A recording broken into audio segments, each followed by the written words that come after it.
今仔日来赶紧来关心台北捷运随机杀人事件目前侦办的进度。警方今仔日说明讲，嫌犯张文除了家己做汽油弹，去年4月份就开始买战术手套，佮开始万倍买规箱的烟雾弹，嘛有犯案的计划。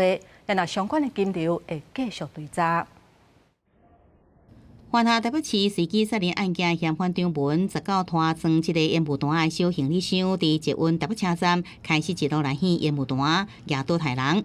警方调查发现，伊对去年4月开始，先是用其他名称上网买战术手套、防弹的面罩，今年1月也开始4,800块买一箱24粒的烟雾弹。他是跟平台在私讯当中有讲到，它是生存游戏要使用的烟雾弹，这烟雾弹来自中国制造。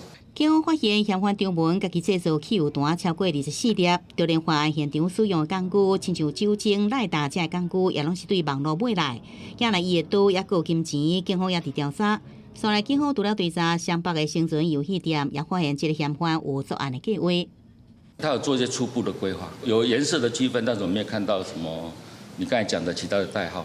不过，分析张文犯案天数，先是放火，结果到台北车站，最后到中山站，犯案时间长，过程中敢是去信受失效，也是发挥落实监管机制，加做检讨重点。万一某一组它的画面有异常的时候，那另外还有3组可以交叉的来。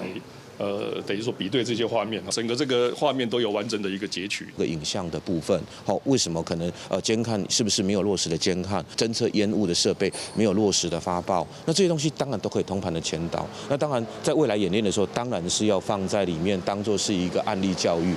学者建议，未来像是警分局甲捷运警察队，可能需要做联合昆布配置规划。另外，对着监视器嘛要太过换新，监判机制也要斗阵来通盘检讨，将法度避免相关的事件再发生。记者综合报道。